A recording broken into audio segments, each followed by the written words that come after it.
If you go to the classes without taking these principles at hand, you will not succeed in this exam. Okay, so this is important. Around 700 days दूर हैं हम अपने target से, तो इन 700 days को कैसे हम हर दिन को मैक्सिमाइज करें कि लबासना कितना अच्छा होता है। मैं 2 घंटे आपको बता सकता हूँ, उससे होगा क्या? एक ही टोन में लाइफ चल रही है, रोज उठ के सेम ही काम है, जैसे आपकी लाइफ होने वाली है। रोज उठ के पढ़ाई का ही काम है, इंटरेस्टिंग बनाना मेरा काम है। Are you able to understand the difference between normal reading and conceptual reading? Prelims and mains खुद क्लियर करने वाले ही आपको पढ़ा रहे हैं। ये मेरा चैलेंज है आपको। आप इन नोट्स को खोलो, सामने ये तीनों बुक रखो, आपको एग्जाम रेलेवेंट कुछ एक्स्ट्रा मिलेगा ही नहीं। Everything from here is incorporated here. ये प्रीवियस ईयर क्वेश्चंस भी हम क्लास में ही कवर करेंगे। 20 में से 3 क्वेश्चंस में आधा आधा नंबर कट गया बस, और मैं लिस्ट से बाहर। ये जो ब्रिलियंट करियर सामने है, ये करियर खत्म। आधे आधे नंबर पे, एक एक नंबर पे इतनी फाइट है मेंस में। ये है स्ट्रक्चरिंग का फर्क, ये है वोकैबुलरी का फर्क, और ये है राइटिंग का फर्क। प्रीलिम्स पढ़ाना आसान है, मेंस में पर्सपेक्टिव चाहिए। मेंस पढ़ाना is probably the most difficult job in this entire industry, और इसीलिए झूठ बनाया गया कि हाँ प्रीलिम्स मेंस की इंटीग्रेटेड प्रिपरेशन कराएंगे। कैसे हो सकती है इंटीग्रेटेड? मैंने क्वेश्चंस नहीं प्रेडिक्ट किए, मेरी कवरेज इतनी होलिस्टिक है कि इसके बाहर क्वेश्चन बनते नहीं। Hello and good evening and welcome to this orientation session for our foundation batch for UPSC CSE 2028. So today we have our orientation session for UPSC CSE 2028. अब हमारा एग्जाम 2 साल बाद है, ठीक है? तो जो बातें मैं आपको आज बताऊंगा ये आपको 2 साल तक याद रखनी है। These are things that you have to remember for 2 years. So एक recommendation है कि प्लीज एक नोटबुक निकाल लें। Please get a notebook out, right? Please get a notebook out and please write everything I am telling you, right? Please write everything that I tell you. यहाँ पर कोई dictation नहीं होगी। I will not dictate anything. Whatever you feel is important, please write. I am giving you 1 minute so that you can get a notebook or a fresh page out. Fresh notebook निकालोगे तो better है। Now for the next 45 minutes, you have to listen to me. In the next 2 years, this is probably a set of principles that are going to be most important in your entire journey. तो इसको हमें याद रखना है, ठीक है? We have to remember everything that is told here. If you go to the classes without taking these principles at hand, you will not succeed in this exam. Okay, so this is important, right? ठीक है, all right. So welcome to this orientation session for UPSC CSE 2028. This is a 2-year foundation program where we are going to study everything for general studies, literally everything. चाहे वो current affairs हो, CSAT हो, mains हो, answer writing हो, we are going to do everything here. And in this session I'm going to explain to you how we are going to manage everything together. ये सारी चीजें हम साथ में कैसे मैनेज करेंगे, इस बारे में ये सेशन है। तो आज के सेशन में these are the basic things that we are going to cover. Number 1, what is needed for UPSC CSE, और इसी से हम मैप करेंगे what can you expect from this course. क्या नीडेड है, उस नीड को फुलफिल कैसे करा जाएगा इस कोर्स में, और आप इसको मोस्ट इफेक्टिवली कैसे यूटिलाइज कर सकते हो, right? This is what we'll do. देखो, ये कोर्स ऐसा नहीं है जैसा मोस्ट जगह होता है कि आप गए, लेक्चर देखा, नोट्स बनाए, कोर्स बंद कर दिया, फिर अगले दिन फिर उठे, लेक्चर देखा, नोट्स बनाए। 2 साल बाद यू विल रियलाइज कि ना आपको कुछ आता है, ना उन नोट्स का कुछ रेलेवेंस है, और फिर आपको दोबारा से लगता है कि मैं तो जीरो पे ही हूँ। ये चीज हमारे साथ ना हो, इसके लिए ये डिस्कशन हम आज कर रहे हैं, ठीक है? फिर जब हम ये तीनों चीजें डिस्कस कर लेंगे, then we'd like to discuss what is our plan for UPSC CSE 2028। Okay, अब ये तो एक ब्रॉड प्लान है ओवर 2 years। फिर how to make our daily plan successful, right? In each of these days over the next 2 years, around 700 days दूर हैं हम अपने टारगेट से, तो इन 700 डेज को कैसे हम हर दिन को मैक्सिमाइज करें। देन एक डाउट जो रहता है सबका रिगार्डिंग ऑप्शनल सब्जेक्ट, इसमें हाउ से ज्यादा व्हेन इंपॉर्टेंट है, तो व्हेन की डिस्कशन करेंगे। Then note making and active recall, ये 8 चीजें आज हम डिस्कस करने वाले हैं। Okay, so let us start with what is needed for UPSC CSE. I am assuming that आप सबको एग्जाम का फॉर्मेट पता है, राइट? आप मुझे एक बार चैट में यस या नो लिख के बता सकते हो that you know the format of the exam. Okay, I will just start a poll. आपकी चैट में आपको एक पोल दिख जाना चाहिए, आप पोल में वोट कर सकते हो यस या no, right? If you know the format of the exam can just vote in the poll, right? I will just check अगर आपको पोल दिख रहा है तो, राइट? आई थिंक आपके स्क्रीन पे पोल दिखना चाहिए, यू शुड सी अ पोल। तो मैं यहाँ पे जरा रिजल्ट्स मैं स्टॉप कर देता हूँ इस पोल को, ठीक है। 92% people are saying they know the format of the exam, so I will not go into the format of the exam, right?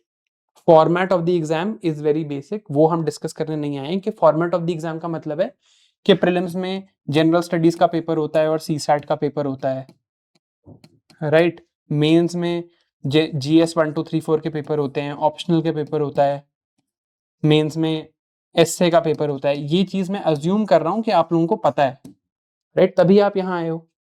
तो इस चीज को हम डिस्कस नहीं करेंगे, हम डिस्कस करेंगे कि इन चीजों को मैनेज कैसे करना है, राइट? और जिसको नहीं पता है format, once we discuss this even that will become clear. Okay, तो बात करते हैं कि हमारा एग्जाम 3 फेजेस में है। टेंटेटिवली हमारा जो प्रीलिम्स है वो होने वाला है मई 2028 में, जो मेंस है वो होने वाला है अगस्त 2028 में, और हमारा इंटरव्यू उसके बाद होगा, right? From this moment forward, from today, हम इस एग्जाम को एक लाइफस्टाइल एक्सपेंशन की तरह नहीं देखेंगे कि मैं ये एग्जाम क्लियर कर लूंगा तो मुझे लाल बत्ती की गाड़ी मिलेगी, मुझे बड़ा घर मिलेगा, मुझे सोसाइटी में रिस्पेक्ट मिलेगी, सब मेरे से जेलस होंगे, मैं टिपिकल शर्मा जी का बेटा बन जाऊंगा, सब देखेंगे कि देखो ये तो सिविल सर्विसेज में आ गया, देखो उसने तो एग्जाम निकाल लिया। हो सकता है ये सारी बातें सच हो, it is quite possible that all of these things are true, but we are going to look at it purely as an academic exercise. क्यों? क्योंकि पहले एग्जाम क्लियर करना है, इन बातों के बारे में बात करने के लिए काफी टाइम है कि लबासना कितना अच्छा होता है, मैं 2 घंटे आपको बता सकता हूं, उससे होगा क्या, right? I have been there personally, I can tell you all the stories of LBSNAA, ठीक है? I can tell you the stories of national police academy, right? But that is not what this session is about. Okay, this session is purely about academics, and आपको भी अपनी life में अगले 2 साल तक, जब तक आप ये स्टेप क्लियर ना कर ले, इंटरव्यू वाला स्टेप, तब तक आपको इसको एकेडमिक एक्सरसाइज की तरह ट्रीट करना है। एक एग्जाम है, उस एग्जाम के लिए आपका रीजन कुछ भी हो एग्जाम देने का, एग्जाम देने का फॉर्मेट क्या है और एग्जाम के हिसाब से क्या होता है उस बारे में बात करेंगे। तो एक एक स्टेज ऑफ द एग्जाम को डिटेल में डिस्कस करते हैं। तो पहला स्टेज है प्रीलिम्स एग्जाम। प्रीलिम्स एक एमसीक्यू बेस्ड एग्जाम है, इसमें 2 चीजें हैं, एक जनरल स्टडीज का पेपर, एक सीसैट का पेपर। जो जीएस का पेपर है इसमें 100 क्वेश्चंस हैं, राइट? और इसमें +2 मार्क्स मिलते हैं करेक्ट के लिए और -0.66 मिलते हैं रॉन्ग के लिए, है ना? जो सीसैट का पेपर है वो भी 200 मार्क्स का पेपर है, इसमें होते हैं 80 क्वेश्चंस, एंड हमें यहाँ पर 33% मार्क्स लाने, ये प्योरली क्वालिफाइंग है, मेरिट में काउंट नहीं होता है, यहाँ हमें क्वालिफाई करना है। अब देखते हैं कि पहले इन दोनों चीजों को क्लियर करने के लिए, जो हमारा फर्स्ट स्टेज है प्रीलिम्स, उसको क्लियर करने के लिए क्या चाहिए। Any time you want to know anything about UPSC, the one best source is the official notification. जो ऑफिशियली यूपीएससी ने अपनी नोटिफिकेशन में बोला है वो ट्रू है, उसमें कुछ झूठ भी है, वो मैं आपको दिखाऊंगा आज, राइट? बट जो ट्रू है, हम ये अज्यूम करेंगे कि ऑफिशियल नोटिफिकेशन बेस्ट सोर्स है, और हम ऑफिशियल नोटिफिकेशन से ही सब कुछ देखेंगे, किसी और रैंडम कोचिंग की वेबसाइट से नहीं देखेंगे, सिर्फ ऑफिशियल नोटिफिकेशन से देखेंगे। तो ऑफिशियल नोटिफिकेशन के हिसाब से इन दोनों पेपर्स का सिलेबस और इसको क्लियर करने के लिए क्या चाहिए वो बात करते हैं। तो पहले बात करते हैं जनरल स्टडीज की। इसका सिलेबस यहां पर लिखा हुआ है। क्या सिलेबस है? Current events of national and international importance, मतलब current affairs. History of India and Indian national movement, मतलब इंडिया की हिस्ट्री तो ancient history of India, medieval history of India, art and culture of India, and Indian national movement मतलब India की जो freedom struggle है वो मेरे syllabus में है। इंडियन एंड वर्ल्ड ज्योग्राफी, ये नोटिफिकेशन का स्क्रीनशॉट है। Indian and world geography, physical social economic geography of India and the world. तो ज्योग्राफी मुझे पढ़नी है केवल इंडिया की नहीं, वर्ल्ड की।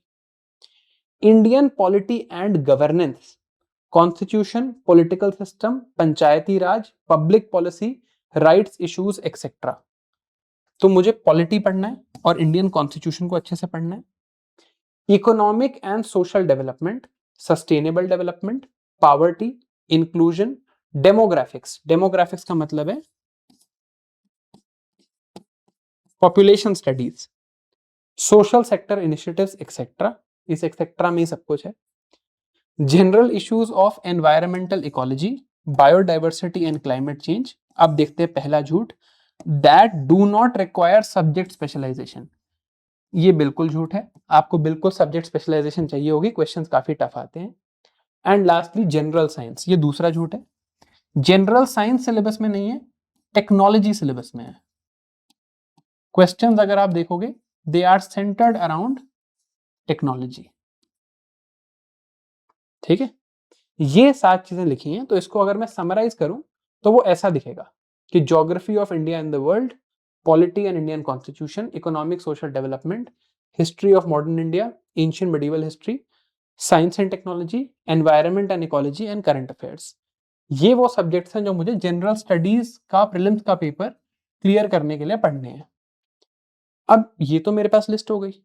अब मैं समझता हूं कि अगर किसी एक सब्जेक्ट को मुझे बिल्कुल प्रॉपरली प्रिपेयर करना हो तो उसके लिए क्या स्टेप्स होंगे। मुझे ये सारे सब्जेक्ट्स करने हैं, तो पहले किसी एक को देख लेते हैं।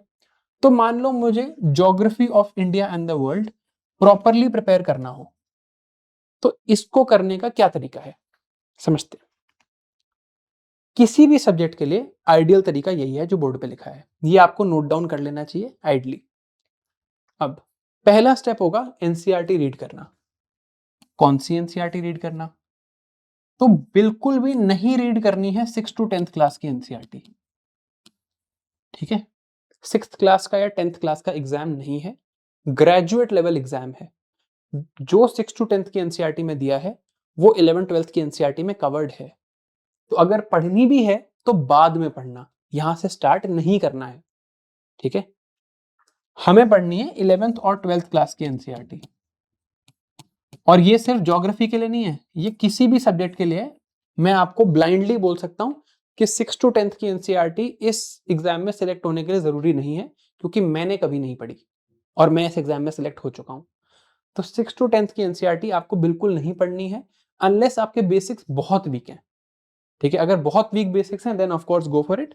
बट अगर आपकी एक डिसेंट अंडरस्टैंडिंग है, 10th क्लास तक आपने स्कूल में डिसेंट पढ़ाई करी है, आप 11th 12th की एनसीईआरटी से स्टार्ट कर सकते हो। अब जब आपने ये चीज कर ली, उसके बाद ideally you should read one more standard book. जैसे पॉलिटी में इसको हम लक्ष्मीकांत कह सकते हैं, ज्योग्राफी में हम इसको जीसी लियोंग कह सकते हैं। You should read one more standard book and you need to add from a reference book. अब ऐसा क्यों सर, 11th 12th की एनसीईआरटी पे बात खत्म क्यों नहीं हो रही? क्योंकि ये सब पढ़ रहे हैं। एग्जाम यूनिवर्सिटी या कॉलेज या स्कूल का एग्जाम नहीं है, हमें दूसरों से बेटर परफॉर्म करना है, दूसरों से एक एज ऊपर लेना है। तो एनसीईआरटी, स्टैंडर्ड बुक और रेफरेंस बुक, ये तीनों हमें पढ़नी पड़ेंगी। राइट, जैसे पॉलिटी की बात करें तो 11th 12th की एनसीईआरटी भी पढ़नी है, लक्ष्मीकांत भी पढ़नी है। अब लक्ष्मीकांत तक सब पढ़ते हैं, बट नेक्स्ट एक रेफरेंस बुक भी ऐड करनी है ताकि मेरे पास एक हायर लेवल ऑफ मटेरियल हो। राइट, तो पहले मैं ये 3 चीजें रीड करूंगा। चलो अब मैंने ये 3 चीजें रीड कर ली, but will reading them once lead to absolute conceptual clarity? कि मेरे से कोई भी कॉन्सेप्ट पूछ लिया जाए, कोई भी चीज पूछ ली जाए, तो मुझे कंसेप्चुअली सब कुछ आता हो, क्या एक बार पढ़ के ये काम होगा? Answer is absolutely no. एक बार पढ़ के ये काम नहीं होगा। It will require multiple in depth readings to understand the concepts and the hidden patterns in the books. Conceptual clarity का मतलब क्या होता है, ये मैं आपको बहुत सिंपल चीज से डेमोन्स्ट्रेट करता हूं. आपने ये वर्ड सुने होंगे. I will write words on the board that I am sure you have heard before. ठीक है.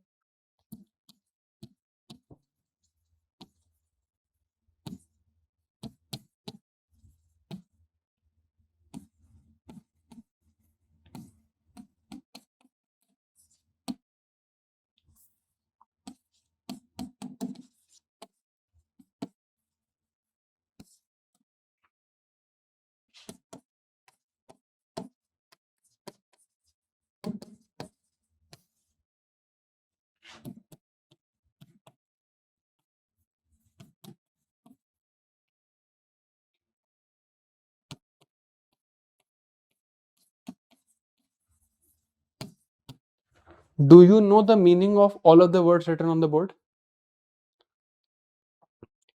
आपने ये सारे वर्ड्स आज से पहले कहीं ना कहीं तो देखे हैं, right? Yes or no? Do you know the meaning of the words written on the board? आपने कभी ना कभी तो देखे होंगे ये सारे वर्ड्स. कोई नए वर्ड्स, कोई डिफिकल्ट वर्ड्स तो है नहीं है. कोई बहुत डिफिकल्ट वर्ड्स नहीं है. एटलीस्ट कुछ तो पता होंगे. हो सकता है सारे ना पता हो, बट कुछ तो पता होंगे. अच्छा, अगर नहीं पता तो और अच्छा समझ आएगा जो मैं समझाना चाह रहा हूं.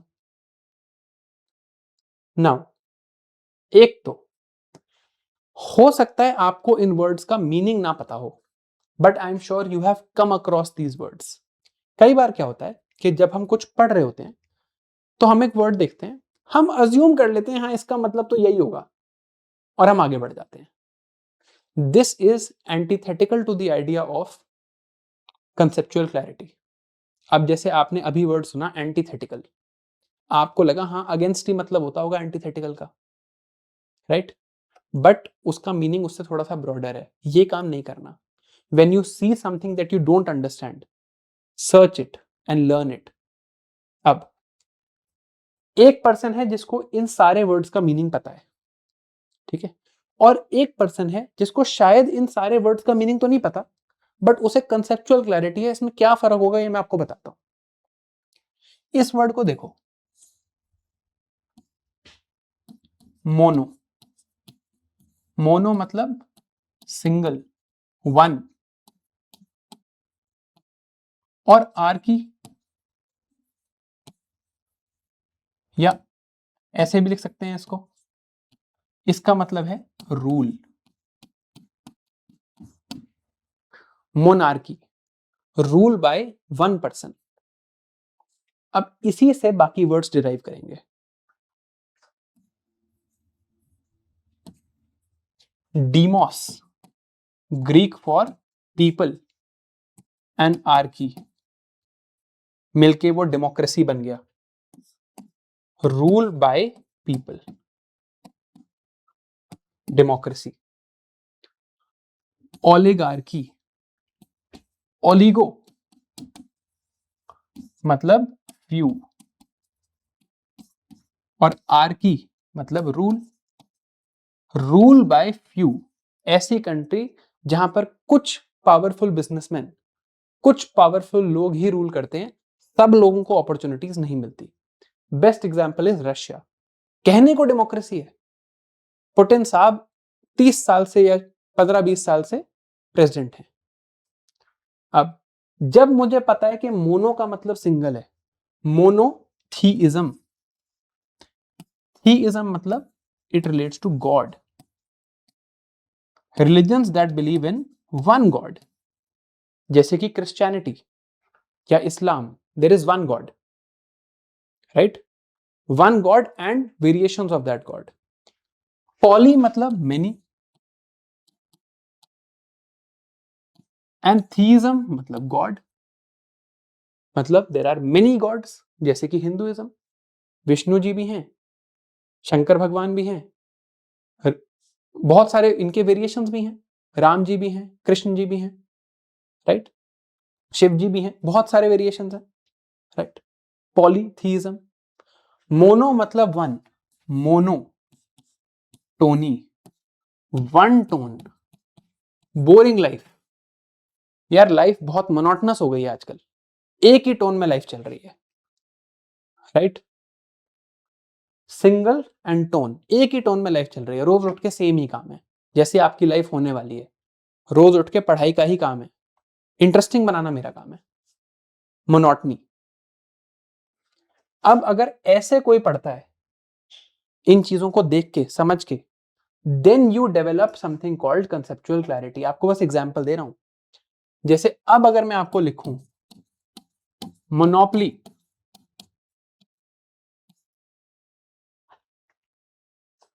I am sure you heard this word, यार इन लोगों की तो मोनोपोली है इसमें, इंडियन रेलवेज में तो गवर्नमेंट की मोनोपोली है, there is only one player in the market,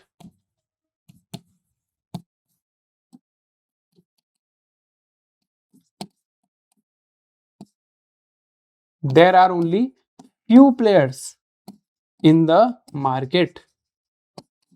Example of this is cell phone market, smartphone market. कुछ ही प्लेयर्स हैं, एप्पल, सैमसंग, एक दो और जो डोमिनेट करते हैं, बाकी छोटे छोटे हैं। क्या आपको एक कंसेप्चुअल रीडिंग और एक नॉर्मल रीडिंग जैसे हम आज तक लाइफ में करते आए हैं, इसमें फर्क दिख रहा है? कुछ नहीं है, मैंने सिर्फ वोकैबुलरी यूज किया, I have used the simplest example, right? और इसी के थ्रू मैं आपको इतनी चीजें और दिखा सकता हूं। But are you able to understand the difference between normal reading and conceptual reading? समझ आ रहा है difference?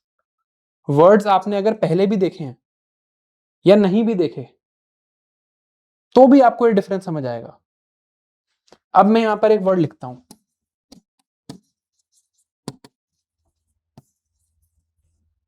What does this word mean? इस वर्ड का मीनिंग बताओ। अब हो सकता है आपने ये वर्ड आज से पहले कभी ना देखा हो, but you will understand why conceptually reading is important. अब बताओ meaning of this word. Good, somebody who does not believe in God, atheism. Theism is God, atheism is someone who does not believe in God.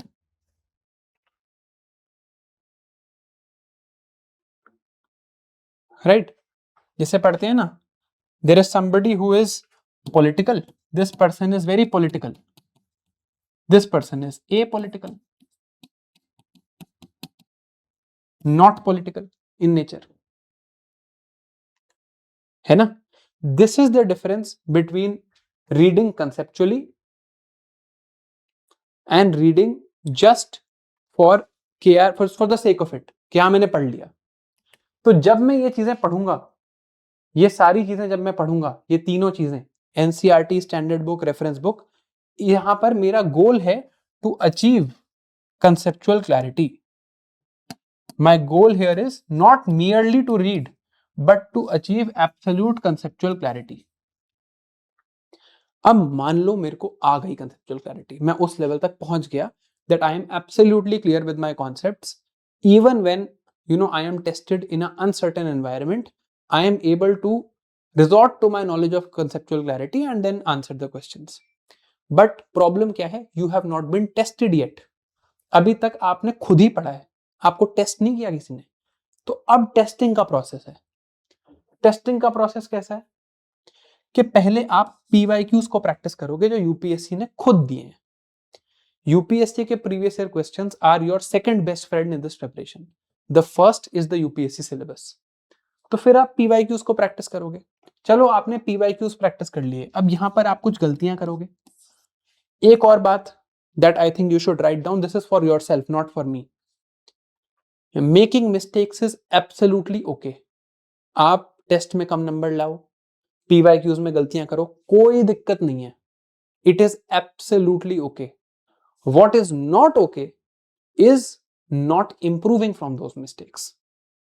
आपने गलती करी, कोई बात नहीं, everybody is not starting out at the same position, I understand that, but if you fail to improve, right, then it is a problem from my side, actually it is a crime in this preparation. तो आपने previous year questions करे, फिर आपने कहा ठीक है, मैंने prelims के पिछले लेट थे 13 साल के 2013 के बाद से मैंने प्रीवियस ईयर क्वेश्चंस कर लिए, अब मैंने यूपीएससी के क्वेश्चंस देख लिए, I still need to practice some new MCQs. तो अब मैंने चलो एक नए एमसीक्यूज भी प्रैक्टिस कर लिए। Then whatever mistakes I made here, these mistakes I add to the notes that I had made. And now my preparation for one subject out of all of these, मेरा एक subject पूरा है कि पहले मैंने conceptual clarity achieve करी, फिर मैंने पीवाईक्यूज किए, फिर मैंने एमसीक्यू प्रैक्टिस किए और फिर मैंने नोट्स में एडिशन करी। Then one subject, merely one is complete, एक कंप्लीट हुआ है बस अभी, बस एक। ऐसे 8 हैं, right. This is a very time consuming process, काफी टाइम कंज्यूमिंग प्रोसेस है, अच्छा खासा टाइम लगेगा आपको ये काम करने में, राइट। ऐसा कुछ नहीं है जो आप खुद नहीं कर सकते, ये मैं आपको अभी बता दूं। आप कहीं से भी कोचिंग ले लो, हम लोग कोई किसी में, पूरी कोचिंग इंडस्ट्री की बात कर रहा हूं, सिर्फ सारथी की नहीं, हम लोग कोई इंटेलेक्चुअल्स थिंकर्स नहीं है। थिंकर्स इंटेलेक्चुअल्स कौन होते हैं? जो अपनी रिसर्च करते हैं, जो नए आइडियाज लेके आते हैं। हमारा काम क्या है? हम दूसरे लोगों के आइडियाज पढ़ के सिंप्लीफाई करके आपको पढ़ाते हैं, राइट। हम कोचेज हैं, वी आर नॉट रिसर्चर्स। तो ऐसा कुछ नहीं है जो आप खुद नहीं कर सकते, जो मैं कर सकता हूं वो आप कर सकते हो। The point, the only point here is time,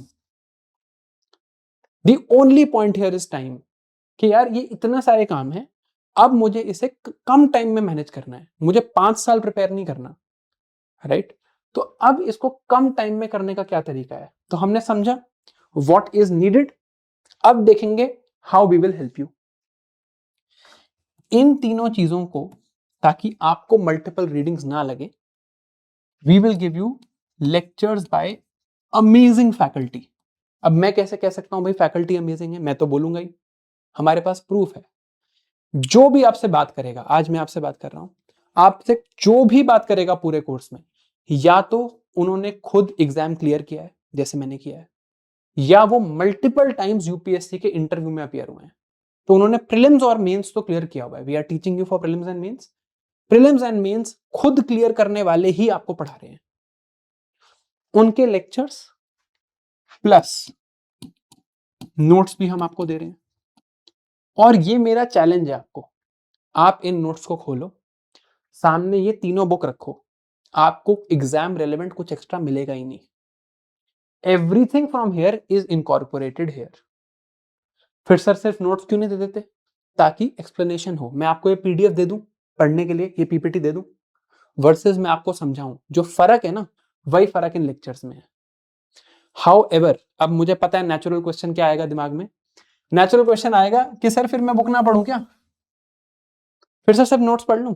नहीं, बुक पढ़ो। बुक पढ़ने से कॉन्टेक्स्ट डेवलप होता है, अंडरस्टैंडिंग डेवलप होती है। रीड द बुक, बट हाँ, आप लेक्चर और नोट्स के बाद जब बुक देखोगे, आपके लिए रीडिंग इजियर रहेगा एंड आपका उतना टाइम नहीं जाएगा, because you would have been taught everything before. Still read the book, still read it once, just to get a complete idea and for your satisfaction, read it once. अब ये काम करके हम develop करेंगे conceptual clarity. हम polity की बात कर रहे थे, पॉलिटी आपको एम पुरी सर पढ़ाने वाले हैं, 25 ईयर्स से पढ़ा रहे हैं, राइट। जिन बुक्स का नाम भी नहीं सुना है हमने, वो बुक्स उन्होंने पढ़ रखी हैं। तो इसीलिए ताकि आपको कंसेप्चुअल क्लैरिटी एस्टैब्लिश हो सके। बट आप कहोगे सर ये तो फिर यहीं तक ही हुआ, आगे का क्या? आगे की बात करते हैं। मुझे प्रीलिम्स के प्रीवियस ईयर क्वेश्चंस प्रैक्टिस करने हैं। दो तरीके, या तो मैं आपको कहूं ये लो प्रीलिम्स के प्रीवियस ईयर क्वेश्चन बेटा, जाके प्रैक्टिस कर लेना।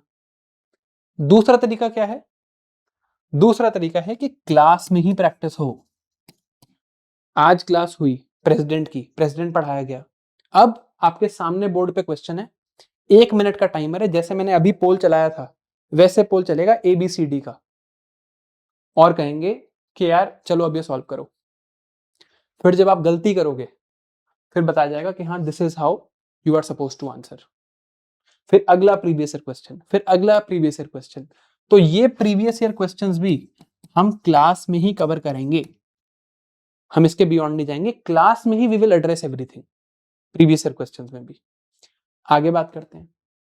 अब यार प्रीवियस ईयर क्वेश्चंस हो गए, मुझे तो एमसीक्यू प्रैक्टिस भी करनी है। Every Sunday you have a 25 MCQ test, 25 MCQs का एक टेस्ट है every Sunday of what you have studied the last week. जैसे मान लीजिए आपने मंडे टू फ्राइडे पढ़ाई करी, संडे को 25 MCQs का टेस्ट है। इस टेस्ट में आपकी परफॉर्मेंस, आपकी रैंक, सब कुछ आएगा। अब now it is on you. अब अगर आप आओ ही ना टेस्ट देने तो मैं कुछ नहीं कर सकता, बट वी आर इंश्योरिंग कि सारी चीजें एंड तक पूरी हो। एडिशन टू नोट्स आप कैसे करोगे? इस 25 एमसीक्यू टेस्ट के हम आपको पीडीएफ सॉल्यूशंस तक देते हैं कि यार सॉल्यूशंस ये थे, आपने जो गलतियां की हैं वो यहां से देख के अपने नोट्स में ऐड कर लो। Every step is covered, right, and in a time bound manner, which is our main contribution. अब इसमें आपको क्या करना है, ये तो वो चीजें हैं जो हम कर रहे हैं, आपको क्या करना है उस पर भी बात करेंगे, ठीक है। But I hope this is clear.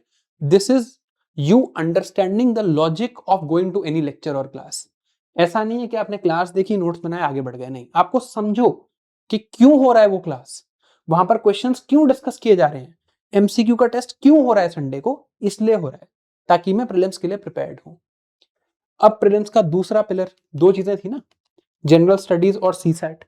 अब सीसैट की बात करते हैं। ये है दूसरा झूठ प्रीलिम्स के एग्जाम में। सीसैट का मतलब है सिविल सर्विसेज एप्टीट्यूड टेस्ट। अब अगेन मैं आपको कंसेप्चुअल क्लैरिटी का एक एग्जांपल देता हूं। Civil service aptitude test, what is the meaning of the word aptitude? Aptitude means future ability to develop. In the future, do you have the ability to develop into a civil servant? Can your future ability really be tested? Answer is no. तो इसका नाम civil services aptitude test नहीं होना चाहिए, इसका नाम होना चाहिए सिविल सर्विसेज एबिलिटी टेस्ट, क्योंकि टेस्ट तो हम आज की एबिलिटी कर रहे हैं ना, फ्यूचर में आप कैसे बनोगे ये मैथ्स और इंग्लिश से आपसे कैसे टेस्ट किया जा सकता है? पेपर ये मैथ्स और इंग्लिश का है। क्या क्या आता है इस पेपर में? Comprehension, communication skills, logical reasoning, decision making, mental ability, numeracy. Ultimately यहां कुछ भी लिखें, आप पेपर देखोगे, प्रीवियस ईयर क्वेश्चन देखोगे, मैथ्स और इंग्लिश के क्वेश्चंस आते हैं। जो मेजर झूठ है ना यहाँ पे, वो ये नहीं है, वो यहां है। Basic numeracy, numbers and there relation, orders of magnitude etcetera, class 10th level, ये है झूठ। जेई, आईआईटी जेई क्लियर किए हुए बच्चों से जो खुद आईआईटीएंस हैं वो सीसैट में फेल हो रहे हैं। तो यहां पर एक ही मैसेज है, even though this is a qualifying paper with nearly 33% marks required, please take it seriously.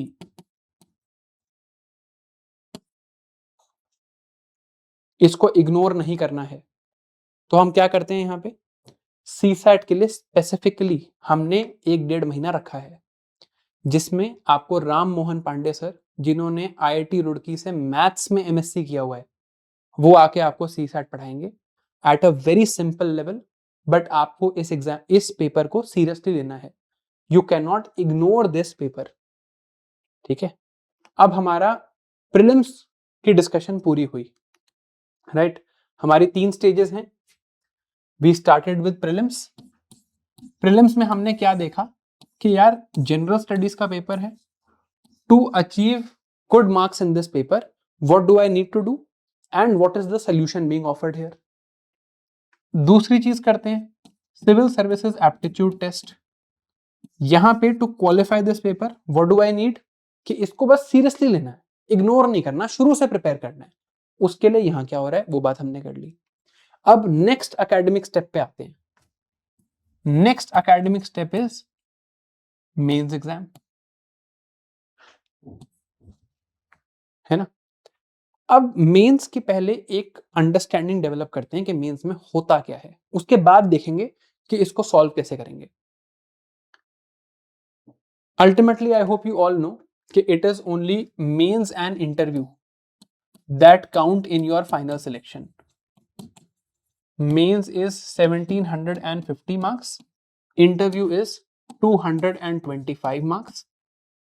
This is a total of 2025 marks, और इसमें से आपके कितने मार्क्स आते हैं इससे ही आपकी रैंक डिसाइड होती है। यहां आपको मियरली क्वालिफाई करना है, ठीक है। ओके, अब अपना एग्जांपल ले लेता हूं। 2025 में से 2022 में मेरे आए थे 970 मार्क्स। आपको लगेगा तो बहुत कम है ना, 50% भी नहीं है।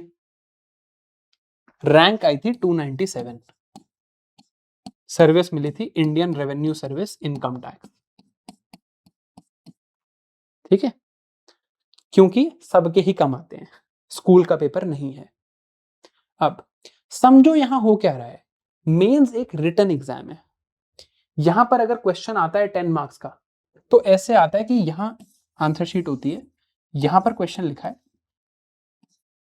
There are 2 pages, third page से नेक्स्ट क्वेश्चन स्टार्ट है। तो आप एक्स्ट्रा शीट भी नहीं ले सकते, टाइम भी लिमिटेड है। मेंस के हिसाब से to write a 10 mark question you get 7 minutes. 7 minutes में आपको ये 2 पेज भरने, 2 pages have to be filled in 7 minutes. Further ये जो 2 पेजेस आप 7 मिनट्स में भरोगे, इसके बाद क्या करने की जरूरत है, इसके बाद you also need to write better than others. ऐसा थोड़ी है कि स्कूल का पेपर है कि यार पास होना है या रटे रटाए आंसर आने हैं। क्वेश्चंस भी ऐसे हैं जहां पर इंटरप्रिटेशन मैटर करती है, दूसरों से बेटर लिखना है, और कितना गैप रहता है मेंस में, ये दिखाने के लिए मैंने आपको अपने मार्क्स दिखाए थे।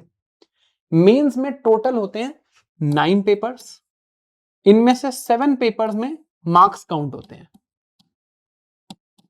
तो मान लेते हैं कि इन 7 के 7 पेपर्स में मेरे 1.5 मार्क्स कम आ जाते हैं। जितने भी मेरे मार्क्स आए उससे 1.5 मार्क्स कम आ जाते इन ईच ऑफ दीज 7 पेपर्स, ठीक है। तो मेरे मार्क्स कितने रह जाते, अगर 1.5 हर में कम होते तो 970 माइनस 10.5 कितने मार्क्स आते, 959.5।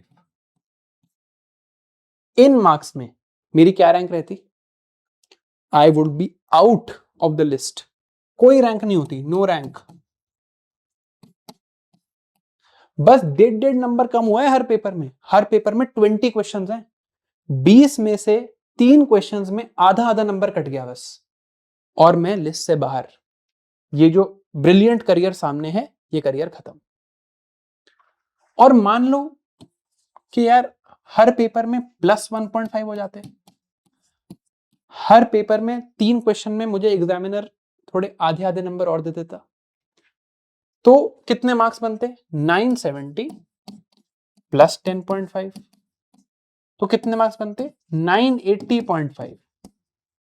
इसमें रैंक आती 180 के आसपास, और ये जो करियर था ना, ये ट्रांसफॉर्म बन के आईपीएस हो जाता। आधे आधे नंबर पे, एक एक नंबर पे इतनी फाइट है मेंस में। और ये नंबर मिलने कैसे हैं, सब्जेक्टिव आंसर्स के थ्रू मिलने हैं। एमसीक्यू नहीं है कि मेरा सही उसका गलत, नहीं, किसका आंसर बेटर है इस बेसिस पे नंबर मिलने हैं। तो इजी टास्क तो नहीं है, requires a lot of effort.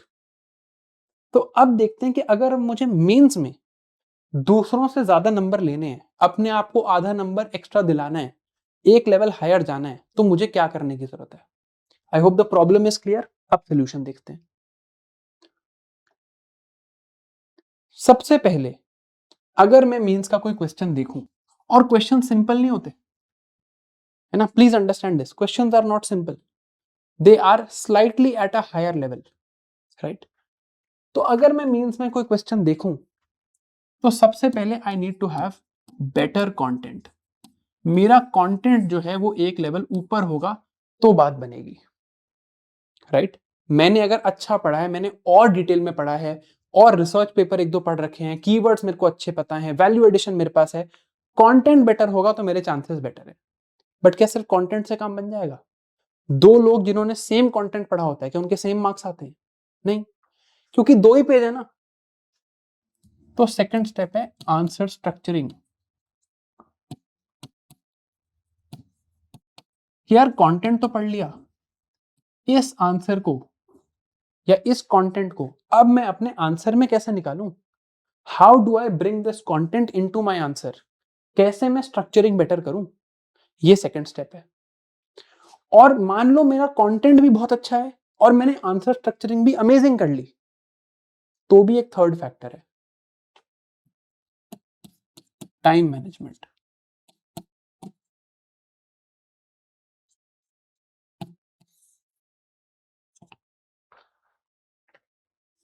और आपको दिखाऊं, जैसे मान लो ये एक चीज लिखी हुई है आपके सामने बोर्ड पे, content, answer writing and time management, these are the three things required to clear mains. अब इसी कंटेंट में मैं आपको आंसर स्ट्रक्चरिंग का रोल दिखाता हूं। मान लो यही बात लिखनी है जो बोर्ड पे लिखी हुई है, तो इसको लिखने का एक तरीका तो ऐसे है कि for mains exam we need good content two better answer structuring, three better time management. एक तो लिखने का ये तरीका है। अब यही कंटेंट किसी ने पढ़ा है और वो लिखता है mains is a game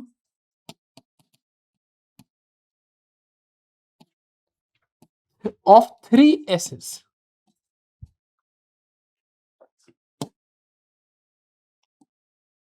cope what you read, structure of what you write, and speed of how you manage time। बात सेम लिखी हुई है दोनों साइड, येलो और ग्रीन में एग्जैक्टली सेम बात लिखी हुई है। किसकी प्रेजेंटेशन बेटर लग रही है? आप एग्जामिनर हो, किसको ज्यादा नंबर दोगे?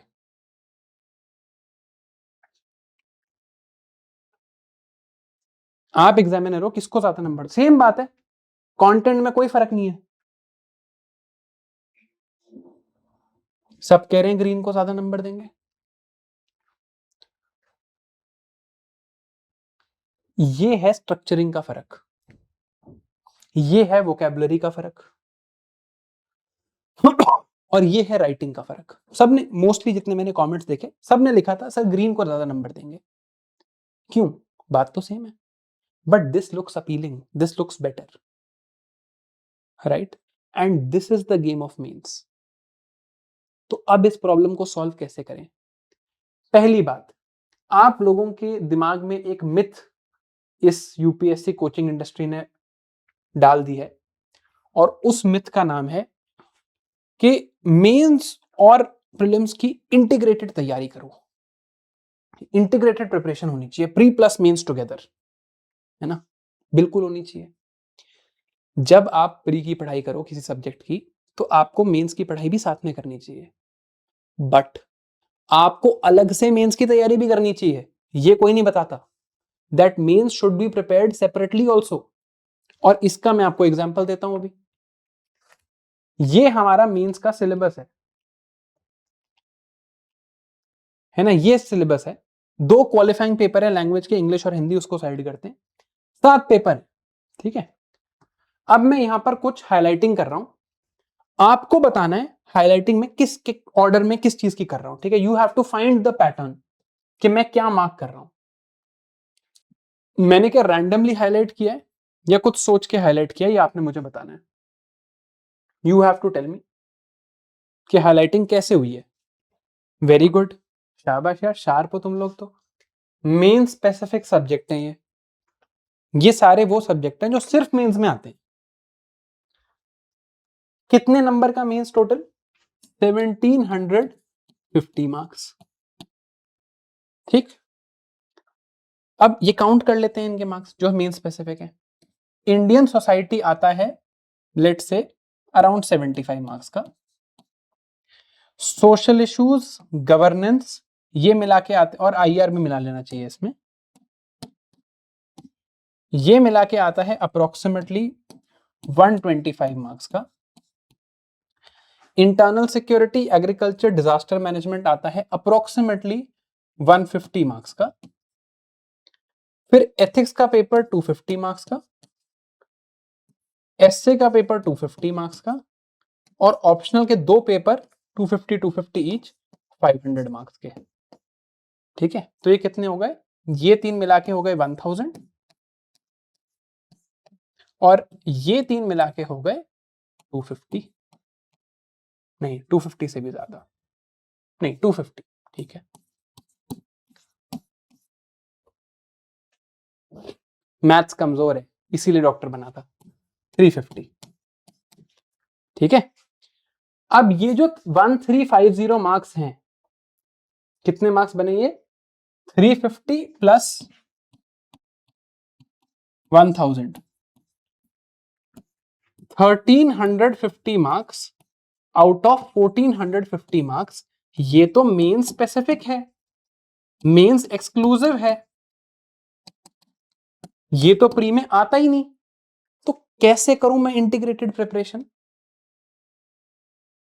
जो चीज पूछी ही सिर्फ मेंस में जा रही है, उस चीज की इंटीग्रेटेड प्रिपरेशन कैसे हो सकती है? इसीलिए जो सब्जेक्ट्स दोनों में कॉमन है, जैसे हिस्ट्री, जैसे ज्योग्राफी, जैसे पॉलिटी, इसमें भी आपको मेंस अलग से पढ़ना चाहिए। एक जगह आपसे पूछा जा रहा है कि इंडियन कॉन्स्टिट्यूशन में ये स्टेटमेंट लिखी है या नहीं, और एक जगह आपसे पूछा जा रहा है Indian constitution is a balance between innovation and borrowing, substantiate. फर्क देख रहे हो इसमें? एक जगह आपसे पूछा जा रहा है कि क्या आरबीआई इन्फ्लेशन कंट्रोल करने के लिए इंटरेस्ट रेट को बढ़ाएगा या घटाएगा, और एक जगह आपसे पूछा जा रहा है does RBI have the monetary efficiency to control food inflation in the country, if not what are the other measures. Difference समझ आ रहा है दोनों चीजों में? तो मेन स्पेसिफिकली पढ़ना होता है, और मेंस पढ़ाना मुश्किल है, प्रीलिम्स पढ़ाना आसान है। मेंस में पर्सपेक्टिव चाहिए। मेंस पढ़ाना is probably the most difficult job in this entire industry, और इसीलिए झूठ बनाया गया कि हाँ प्रीलिम्स मेंस की इंटीग्रेटेड प्रिपरेशन कराएंगे। कैसे हो सकती है इंटीग्रेटेड? कॉमनैलिटी 400 नंबर की है बस, 1350 नंबर अलग है, तो मेंस को स्पेसिफिकली टाइम देना है। Is this thing understood? ये बात समझ आ रही है कि mains require specific time, it requires different time. You can't really just study prelims and then say integrated पढ़ लिया और हो गया। अलग से टाइम देना पड़ता है इसको, बहुत टाइम देना पड़ता है इसको अलग से। टफ एग्जाम है और यहीं से रैंक डिटरमाइन होती है। तो ये लेसन प्लीज नोट डाउन, आज ही कर लो। Mains and prelims are not the same, mains is different. ठीक है, अब वापस आते हैं हमारी मेंस की प्रॉब्लम पे कि हम ये प्रॉब्लम कैसे सॉल्व करेंगे, कंटेंट, आंसर राइटिंग और टाइम मैनेजमेंट के थ्रू। तो कंटेंट में मैं आपको सिंसियरली रेकमेंड कर रहा हूं कि कंटेंट में you literally do not need to read anything else. ऐसा क्यों बोल रहा हूं मैं? Why am I able to say this so confidently? मैं आपको एक चीज दिखाना चाह रहा हूं एक्चुअली, मेरे को बस वो पीडीएफ मिल जाए तो सही रहेगा। हाँ, मैं क्यों कह पा रहा हूं आपको कि मेंस में आपको टाइम लगाना है, क्योंकि हम मेंस में बहुत मेहनत करते हैं। ठीक है, और उसको डेमोन्स्ट्रेट करने के लिए मैं आपको 2025 का जीएस3 का पेपर दिखाता हूं जो लास्ट मेंस हुआ है। ये क्वेश्चन था on HDI and inequality adjusted HDI. ये रहा नोट्स में एचडीआई और इनइक्वालिटी एडजस्टेड एचडीआई। ये क्वेश्चन था challenges before the Indian economy when world is moving away from free trade and multilateralism to protectionism and bilateralism. ये इसका exact answer है note में।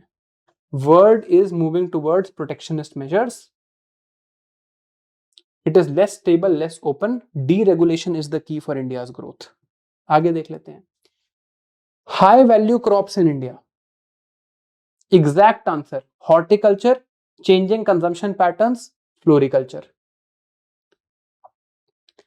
Supply chain management, supply chain management, ITER programme, ITER programme, biotechnology and energy independence, energy independence, biotechnology, carbon capture utilisation storage, carbon capture utilisation storage, sea water intrusion, coastal aquifers, sea level rise, adaptation in coastal regions. Terrorism is a global scourge, countermeasures that are needed. Terrorism, complexity, India's countermeasures. Left wing extremism, elimination by 2026. Left wing extremism, elimination by 2026, Naxal मुक्त भारत अभियान और उसका value addition.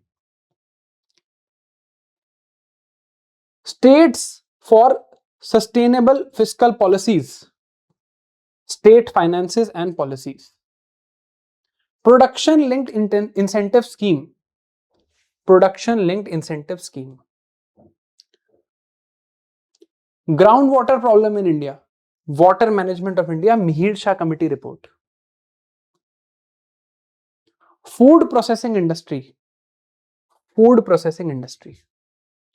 इस level पे हमने figure out कर लिया है कि यार हम आपको ये नहीं कह रहा कि मैंने क्वेश्चंस प्रेडिक्ट कर दिए थे, नहीं, बिल्कुल भी नहीं मैंने क्वेश्चंस प्रेडिक्ट किए, मेरा ही सब्जेक्ट है ये, और आगे भी दिखा सकता हूं मैं आपको, this is true till the end of the PDF।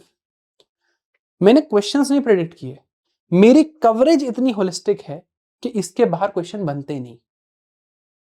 मैं ऐसा नहीं है कि मैं कम पढ़ा के एग्जैक्ट क्वेश्चन पढ़ा देता हूं, अंतर्यामी नहीं हूं मैं, होलिस्टिक कवरेज है, ब्रॉड कवरेज है, अच्छा कंटेंट है। फिर आते हैं आंसर राइटिंग पे।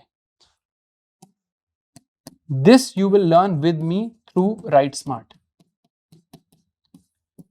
आपने जितनी भी टॉपर वीडियो सारथी IAS की देखी होंगी, इस कोर्स का नाम ऑलमोस्ट सबने लिया है। क्यों? Because this is where I teach you how to put whatever you have learn into an answer, and this you learn through test series. So all 3 steps of the mains we are going to cover here. तो चाहे prelims हो चाहे mains हो, उसकी हमने problem समझी और उस प्रॉब्लम को सॉल्व करने का तरीका समझा, और वो हम ऐसे सॉल्व कर रहे हैं। ठीक है, आई होप दिस इज क्लियर। अब बात करते हैं इंटरव्यू की, और इसमें मुझे आपसे बात करनी है। देखो, ये इंटरव्यू को यूपीएससी खुद ही कहता है कि एक पर्सनैलिटी का टेस्ट है, और ये 30 डेज में 60 डेज में शेप नहीं हो सकती। पर्सनैलिटी टेस्ट कैसे लेता है यूपीएससी? ये तो मैं आपको बोलूं कि यार ऑफिसर लाइक क्वालिटीज डेवलप करो, ये फालतू की बातें हैं। रियल प्रैक्टिकल बात करते हैं। कैसे होता है पर्सनैलिटी टेस्ट? आपको एक सीनियर ब्यूरोक्रेट्स के बोर्ड के सामने जाके कॉन्फिडेंटली लॉजिकल आर्ग्यूमेंट्स प्रेजेंट करने हैं, इतना ही है ना। तो इसमें 2 चीजें हैं। एक तो you must learn to speak with confidence. आप आज ही सोच लो कि आपने इंग्लिश में इंटरव्यू देना है, हिंदी में देना है, या अपनी रीजनल लैंग्वेज में देना है। यूपीएससी आपको 3 ऑप्शन देता है, बट लेट्स से आप इंग्लिश में इंटरव्यू देना चाहते हो। Start spending 30 minutes a day when you will speak in English alone. You will only speak in English and not other languages, at least in those 30 minutes. Why? This is important so that you can develop your vocabulary and your speaking skills. कभी कभी ऐसा होगा कि दिमाग में कोई word नहीं आएगा, फीलिंग पता होगी, इंग्लिश में उस वर्ड को हम सोच नहीं पाएंगे, तब जाके हम उसको सर्च करेंगे अपने फोन में कि यार इंग्लिश में इस चीज को कैसे एक्सप्रेस करते हैं। और जब रोज बोलेंगे, कुछ दिन अगर मान लो आपने सोचा कि यार मैं रोज 3 PM to 4 PM के बीच में इंग्लिश बोलूंगा, शुरू में दोस्त मजाक उड़ाएंगे, उसके बाद दोस्त इंप्रेस होना शुरू होंगे, फिर दोस्त आपसे सीखने आएंगे। ठीक है, ये चीज आपको करनी है। मैंने अपने कॉलेज में ये काम बहुत किया है। मैं मौलाना आजाद मेडिकल कॉलेज से हूँ दिल्ली में। मेडिकल कॉलेजेस में डिबेटिंग का कोई कल्चर नहीं होता। आज मौलाना आजाद मेडिकल कॉलेज में डिबेटिंग की भी सोसाइटी है, मॉडल यूनाइटेड नेशंस की भी सोसाइटी है और यूथ पार्लियामेंट की भी सोसाइटी है, और वो हर साल काफी इवेंट्स कराती है। और उस सोसाइटी को स्टार्ट करने वाला इंसान आपके सामने खड़ा है, सिर्फ अपने इंटरेस्ट की वजह से कि भाई मुझे इंटरव्यू देना है, मुझे एक डिबेटिंग की सोसाइटी चाहिए, मैं करूंगा पार्टिसिपेट। क्या होगा, शुरू में हारेंगे, बाद में जीते भी, बहुत जगह जीते। और फिर पता है फाइनल डिबेट, अपनी लास्ट डिबेट में कहां जीता हूं लाइफ की, उसके बाद मैंने डिबेट्स में जाना, अब तो मैं नहीं जाऊंगा। The last debate of my life that I won, and that was the last debate that I so far participated in, was the debate in LBSNAA. LBSNAA में डिबेट में फर्स्ट प्राइज आया because of this thing that I have been developing since college. आप लोग में से कई लोग school में हैं, कॉलेज में हैं, 2 साल है अभी एग्जाम देने में, इस स्किल को डेवलप करो। एआई आ जाएगा तो आपकी जो मार्केटेबल स्किल्स हैं वो चेंज हो जाएंगी, राइट। एआई आ जाएगा तो शायद कोडिंग उतनी रेलेवेंट ना रहे, speaking and communicating will always be relevant because humans like to talk to humans and not to machines. Learn to develop the skill, और ये आपको करना है। और ऐसा नहीं है कि आपको इसमें बिल्कुल वर्ल्ड में ऐसे बेस्ट डिबेटर बनना है और आपको एकदम वर्ल्ड क्लास स्किल डेवलप करना है, नहीं। कॉन्फिडेंटली, लॉजिकली अपनी बात रखना सीखना है। जो लॉजिकल थिंकिंग का एलिमेंट है वो तो पढ़ने से आ जाएगा, जब हम साथ में पढ़ेंगे लॉजिकल थिंकिंग, आर्ग्यूमेंट्स वो आ जाएंगे। बट उसकी जो एक्सपोजिशन है, उसका जो एक्सप्रेशन है, वो कैसे आएगा? वो आएगा जब आप खुद प्रैक्टिस करोगे। तो this is another tip for today. 30 minutes a day, 30 minutes a day, please speak in the language of your interview in a formal manner. अब अगर आप बोलो मुझे हिंदी में बात करनी है इंटरव्यू में, तो दोस्तों से फिर प्रशासनिक हिंदी में बात करना सीखिए, राइट। औपचारिक हिंदी में बात करना सीखिए। जो हम ऐसे हिंदी रोज के यूज करते हैं, वर्नैक्युलर हिंदी, वो नहीं। ऑफिशियल या एडमिनिस्ट्रेटिव हिंदी में बात करना सीखिए। अगर इंग्लिश में देना है तो ऑफिशियली कम्युनिकेट करना सीखिए कि मेरे सामने कोई सीनियर होगा तो मैं कैसे बात करूंगा। शुरू में दिक्कत आएगी, मोस्ट लोग ये पहले 2-3 दिन में ही छोड़ देंगे, बट जो कैरी ऑन करेगा उसका स्किल डेवलप होगा, उसको फायदा होगा। आई होप आप लोग ये काम करोगे, बाकी आपकी मर्जी। अब बात करते हैं हमारे प्लान की ओवर द नेक्स्ट 1.5 ईयर्स, कि अगले 1.5 साल में हमारा क्या प्लान है, इन सारे गोल्स को हम कैसे अचीव करेंगे एकेडमिकली। तो देखो, अच्छी बात है कि हमारे पास टाइम है, और बुरी बात है कि हमारे पास टाइम है। जब टाइम होता है तो टाइम वेस्ट करने की एक टेंडेंसी होती है कि यार अभी तो पढ़े, 2 साल बाद पेपर है, देखेंगे अपना आराम से। नहीं, स्ट्रक्चर्ड आंसर है इस चीज का कि यार देखो, ये 8 सब्जेक्ट थे जो मेरे फाउंडेशन सब्जेक्ट्स थे, इसमें मैंने सीसैट को भी सब्जेक्ट ही माना है। पहले 1 साल मैं अपनी फाउंडेशन बिल्ड करता हूं, मैं इन 8 सब्जेक्ट्स को पढ़ता हूं प्री और मेंस दोनों के हिसाब से, क्योंकि ये सब्जेक्ट्स दोनों में आते हैं। तो first let me spend 1 year approximately reading these 8 core subjects, कि यार इनका तो प्री का पार्ट भी मेरा खत्म हो जाए और इनका मेंस का पार्ट जो होता है वो मेरा काफी खत्म हो जाए। पूरा तो नहीं हो सकता शुरू में, बट लेट्स से 50% खत्म हो जाए, 30% खत्म हो जाए इन सब्जेक्ट्स का। ठीक है, ये मैंने पहले 1 साल में किया, मेरा बेस बन गया, मेरा सीसैट भी हो गया। और अभी मैं आपको दिखाऊंगा किस मेटिकुलस लेवल पे ये प्लानिंग हुई है, राइट। अब फिर मैं कहता हूं यार मेंस के लिए एक्स्ट्रा भी तो पढ़ना था, तो next 6 months let me spend my time reading specifically, only, dedicatedly, exclusively for mains. ये होते हैं सिनोनिम्स, ये भी बहुत काम आते हैं एक्सप्रेशन में। जब बोलना सीखोगे ना तब समझ आएगा कि इस चीज का बहुत रोल है। अगले 6 months डेडिकेटेडली मैं मेंस की तैयारी करूंगा, मेंस की प्रिपरेशन, इसका कंटेंट, इसकी आंसर राइटिंग, इसके टेस्ट। और मैं पहुंच जाऊंगा दिसंबर 2027 तक। अब मेरी मेंस प्रिपेयर्ड है, मेरी फाउंडेशन सेट है, मेरे को सारा सिलेबस आता है, कंसेप्चुअली आई एम क्लियर। एक गोल बचा है, प्रीलिम्स निकालना है।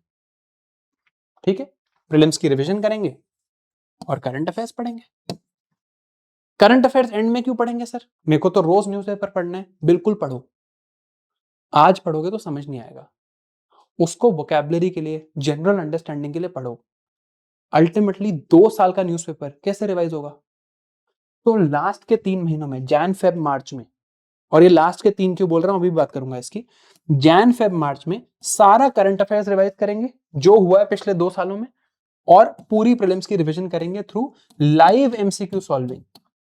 ऐसा नहीं कि बस आपको टेस्ट दे दिए कि ये टेस्ट है जाके कर लेना ना, सामने क्वेश्चन है, 50 क्वेश्चन का टेस्ट है, मैं सामने खड़ा हूं, एक क्वेश्चन आएगा, 1 मिनट का टाइम मिलेगा, जैसे अभी आपने वोटिंग करी थी ऐप पे, ऐसे ABCD सामने लिखा दिखेगा, आप वोट करोगे, मैं बताऊंगा ये आंसर था, ऐसे इस आंसर तक पहुंचना था, चलो next. This is how we'll handle it. ठीक है, तो this is what we'll do, this is our broad idea. Logic समझ आ रहा है? पहले फाउंडेशन बिल्ड करी, प्रीलिम्स और मेंस साथ में पढ़ा इन सब्जेक्ट्स के लिए, फिर मेंस स्पेसिफिकली पढ़ा, फिर प्रीलिम्स की रिवीजन करी। और ये मार्च में क्यों खत्म हो रहा है प्लान? 31 मार्च 2028 को हम ये बैच खत्म कर देंगे। क्यों? ताकि अगले 2 मंथ्स, अप्रैल और मई, आपके पास पूरा टाइम हो खुद की रिवीजन करने के लिए। अगर रोज क्लास ही अटेंड करोगे तो खुद कब पढ़ाई करोगे?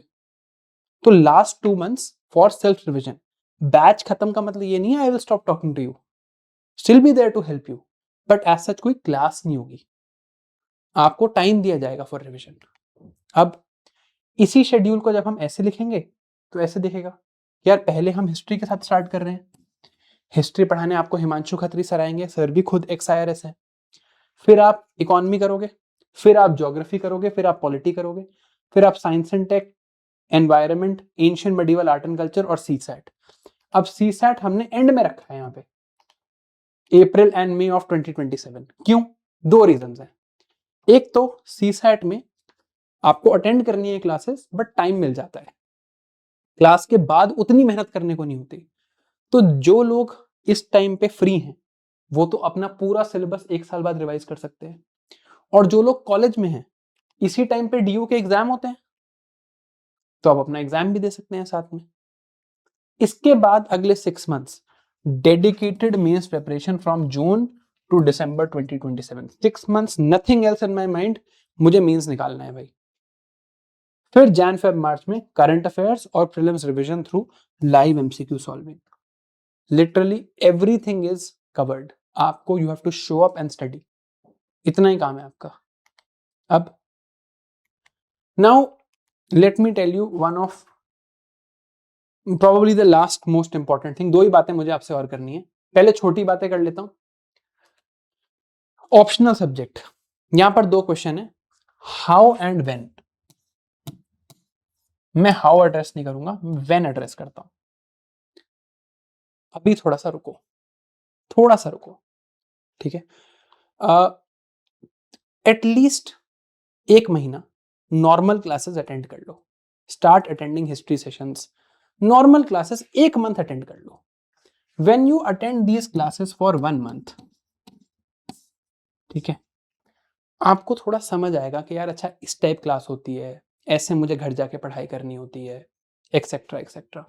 ठीक है, get use to it first, 1 महीने बाद डिसाइड कर लेना। अभी बहुत टाइम पड़ा है आपके ऑप्शनल सिलेक्शन में, काफी पड़ा है, 1 महीना वेट करते हैं, डोंट बी इन अ हरी। इस 1 महीने में पहले थोड़ा इस सिस्टम से, इस प्रिपरेशन से let's get use to it, right? Okay, now most important thing, मैंने 2 साल का प्लान देख लिया। How do I make every single day productive? How do I ensure that on the daily I am being the best version of my self? वो करने के लिए बात करते हैं डेली टाइम मैनेजमेंट की या टारगेट्स की, कि उसको कैसे आपने शेड्यूल करना है। अब चाहे आप कॉलेज में हैं, चाहे आप वर्किंग प्रोफेशनल हैं, आउटकम तो सेम निकलना है। आप फुल टाइम एस्पिरेंट है, आउटकम तो सेम निकलना है। आउटकम्स की बात करते हैं, see I myself started my journey in college. मैं कॉलेज में था, मैंने एक बड़ी कोचिंग का फाउंडेशन कोर्स लिया। उस कोचिंग के जो आज बेस्ट टीचर्स हैं वो सारथी में हैं, so you don't need to worry, right. सबको समझ आ गया होगा किसकी बात कर रहा हूँ, नाम नहीं लूंगा। लेकिन अब बात यहां पर यह है कि उस टाइम पे मैं आपको अपने एक्सपीरियंस से बता रहा हूं मैं कैसे मैनेज कर रहा था। मैं मेडिकल कॉलेज में था, तो वहां पर अटेंडेंस ऐसी नहीं होती जैसे बाकी जगह होती है। वहां पर जाना होता है, ठीक है। 75% से अगर 1% भी अटेंडेंस कम हुई तो फेल हो जाते हो आप। कोई एडजस्टमेंट नहीं मिलती, कोई प्रॉक्सी नहीं लगती, क्योंकि हॉस्पिटल में पोस्टिंग होती है। 8:30 to 4:30 मेरा कॉलेज चलता था। अब मुझे प्रिपेयर भी करना था। वापस आके, वहां से वापस आके मैं पहले लेक्चर देखता था, ठीक है। हर बार मुझे लगता था, एक दो सब्जेक्ट्स को छोड़ के, और वो टीचर्स अब सारथी में आ चुके हैं, एक दो सब्जेक्ट को छोड़ के मुझे जनरली लगता था कि ये इनकम्प्लीट है, इसमें और पढ़ने की जरूरत है। तो फिर मैं पहले बुक पूरी पढ़ता था खुद। जैसे मान लो आज मुझे किसी ने लेट से पार्लियामेंट पढ़ाया, तो अब मुझे लगा यार मुझे लक्ष्मीकांत से पार्लियामेंट पढ़ना पड़ेगा, दिस इज इनकम्प्लीट। तो फिर मैं लक्ष्मीकांत से पार्लियामेंट पढ़ता था। फिर इन लेक्चर्स में नोट्स भी खुद बनाने होते थे, डिक्टेशन चलती थी, ऐसा नहीं है कि नोट्स पहले से बने हुए थे। तो एक मेरे रिटर्न नोट्स ये हो गए, एक मेरी बुक हो गई। फिर इन दोनों को कंबाइन करके मैं अपने एक 1 पेजर नोट्स बनाता था। इतना एफर्ट लगा है, तभी मैं कह सकता हूं हाँ मेरा एग्जाम निकला है, एफर्ट की वजह से निकला है, right. This was the process that I use to use after every lecture. रोज किया है मैंने ये, 8:30 से 4:30 कॉलेज जाने के बाद, कॉलेज की पढ़ाई करने के बाद, खुद ये पढ़ाई करने के बाद। कॉलेज की पढ़ाई आसान नहीं है इंडिया में, मेडिकल कॉलेज की तो बिल्कुल नहीं है, स्पेशली फाइनल ईयर में जब मैंने प्रिपेयर करना स्टार्ट किया था। उसके बावजूद मैंने ये किया है, और रोज किया है, ठीक है। So what you need to do now is going to be slightly difficult. ये आसान नहीं होने वाला, ये एक लेवल हायर है। बट आपके लिए जो काम हम आसान कर सकते थे वो हमने कर दिया। जैसे हमने क्या आसान किया कि यार पहले तो आप डिक्टेशन के थ्रू नोट्स क्यों बनाओगे, क्यों बैठ के लिखोगे डिक्टेशन के थ्रू। तो हम आपको यहीं पर पीडीएफ दे देते हैं, और हम इंश्योर करते हैं कि कोई पॉइंट बुक से मिस ना हो, although you should still read the book. अब आपको कैसे मैनेज करना है, रोज आपने लेक्चर देखा, साथ में पीडीएफ है, टीचर की बात आपने सुनी, कुछ आपने थोड़ा बहुत लिखा, आपको समझ आया। इसके बाद जाओ, अगर कोई रिकमेंडेड स्टैंडर्ड बुक है, और टीचर आपको खुद बता देंगे, जैसे जब मैं आपको पढ़ाता हूं तो मैं आपको खुद बता देता हूं कि यार ये स्टैंडर्ड बुक है, यहां से जाके ये वाला चैप्टर पढ़ लेना। आपने ये स्टैंडर्ड बुक वाला पार्ट पढ़ा, आपने ये लेक्चर अटेंड किया। Now is the most important, most difficult and most annoying step. Most of you will not do it and later you will regret it. ध्यान से सुनना। मैंने वीडियो लेक्चर देखा, मेरे पास पीडीएफ थी, मैंने स्टैंडर्ड बुक पढ़ ली। अब क्या मन करता है, दोनों को खोल के इसके साथ में नोट्स बना लेता हूं। मैं भी यही करता था, कोई फायदा नहीं है इस चीज का। इसके बाद क्लोज एवरीथिंग,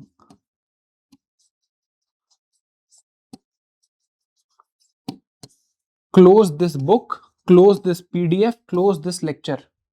सब बंद करके एक ब्लैंक पेज लो और लिखो व्हाट डिड यू अंडरस्टैंड। बहुत मुश्किल है खुद के साथ करना रोज, बट मैंने किया है। Close everything and see what did you understand. कि आज लेक्चर था प्रेसिडेंट पे, तो अब मैं लिखता हूं, मैंने लेक्चर अटेंड कर लिया, नोट्स एक बार पढ़ लिए, स्टैंडर्ड बुक एक बार पढ़ ली, ऊपर ऊपर से चलो देख ली। अब मैं लिखता हूं मुझे आज समझ क्या आया कि जो प्रेसिडेंट है उसकी पावर्स क्या है।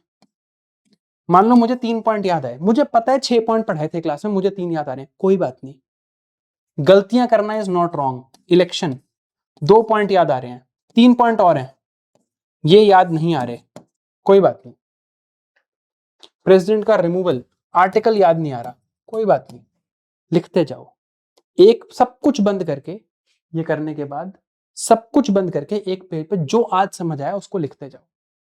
Once you write it, you will now understand this is active recall, this is active studying. ये आपके डे में वो पार्ट है जब एफर्ट आप कर रहे हो। जैसे आप ये लेक्चर देख रहे हो, आप थोड़ी एफर्ट कर रहे हो, कोई एफर्ट तो मैं कर रहा हूं। आप तो हो सकता है बेड में लेट के ऐसे देख रहे हो पॉपकॉर्न खाते हुए, एफर्ट तो मेरा लग रहा है, मैं बोल रहा हूं 1.5 घंटे से, मैं खड़ा हूं, राइट। तो यहां पर in this position, your effort will come in when you are writing like this after closing everything.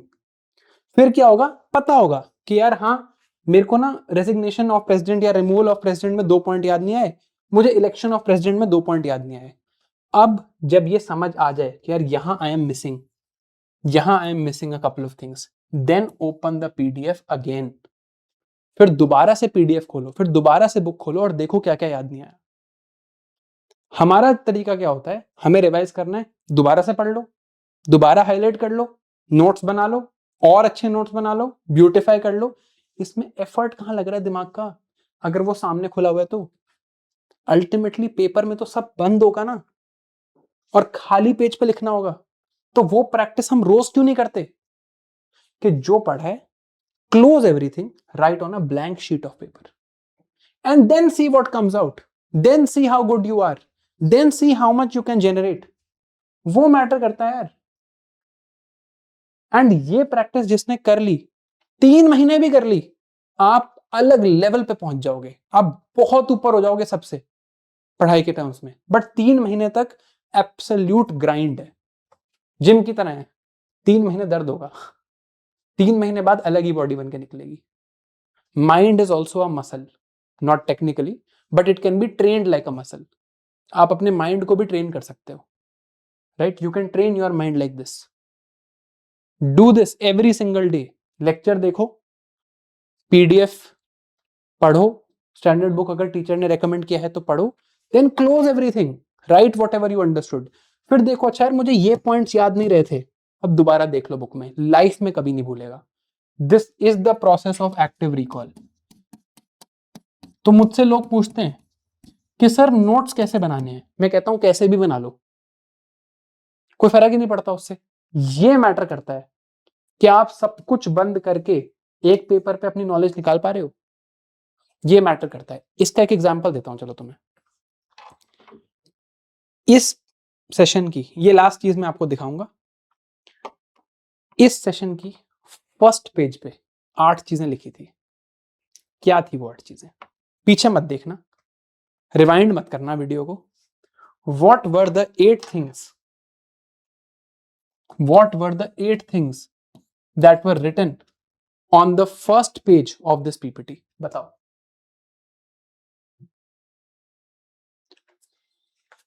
बताओ, पीछे नहीं देखना, जो याद आ रहा है लिखो। What should you expect from this course? Very good. But ये तो एक ही है, 8 की 8 लिखनी है। राज कह रहा है what to do, what to do लिखा था क्या, what to do लिखा था क्या?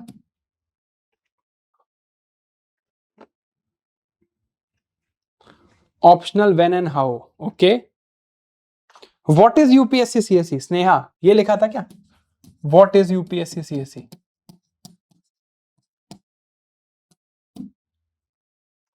सिलेबस ऑफ प्रीलिम्स, ये लिखा था क्या? Syllabus of prelims.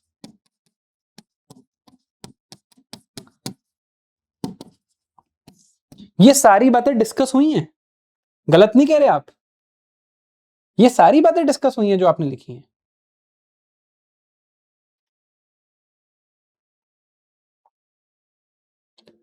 Daily schedule, सिर्फ डेली शेड्यूल था या उसके आगे भी कुछ था? आइडियल अप्रोचेस, ये लिखा था क्या?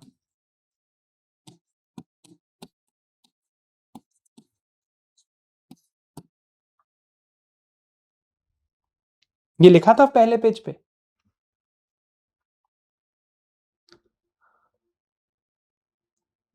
स्ट्रक्चर ऑफ आवर कोर्स, ये लिखा था क्या? डिस्कस सब हुआ है।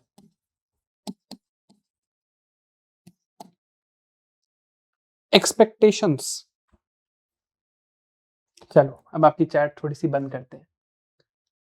जितनी बातें आपने बोली डिस्कस तो सारी हुई हैं, ideal approaches, structure of course, what to do, what is UPSC, syllabus of prelims, सब डिस्कस हुआ है। अब यहाँ पर एक इंपॉर्टेंट लाइफ लेसन सीखो। जो बुक में लिखा होता है और जैसे हम उसको प्रोसेस करते हैं, इसमें फर्क है। बट एग्जाम में, स्पेशली मेंस के सब्जेक्टिव एग्जाम में, बुक की लैंग्वेज मैटर करती है। हम पढ़ते कुछ हैं, समझते कुछ हैं और लिखते कुछ हैं, राइट? दिखाता हूं आपको वो पेज दोबारा। ये पेज देख रहे हो, ये आप लोगों ने सजेशंस दिए हैं।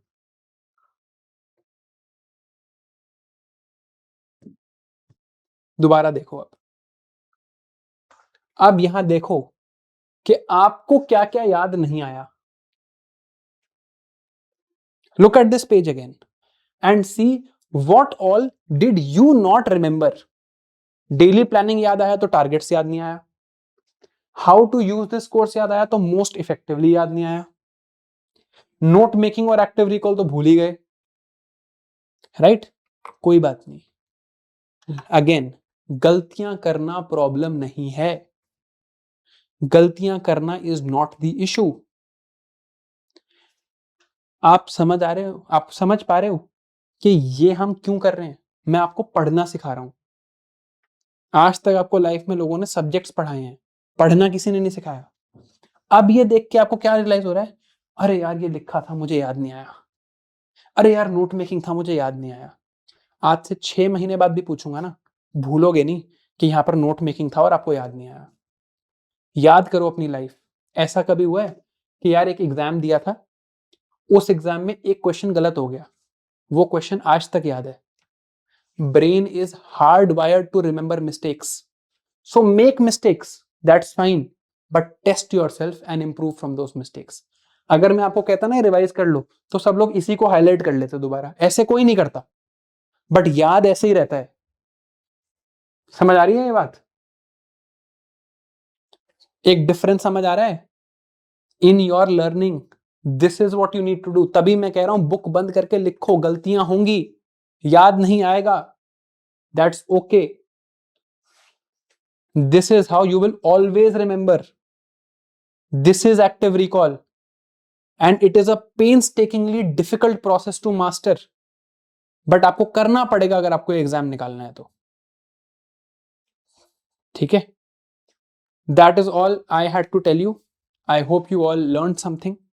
It was very nice interacting with you. I know आपके दिमाग में कुछ क्वेश्चन होंगे, but please understand this is not our last session, this is our first session.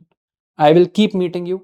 Classes attend करो, थोड़ा सा get introduced to the idea, get ingratiated to the idea, then we'll talk in more detail. Thank you for being here. Very nice talking to you. Welcome to Sarthi IAS and all the best.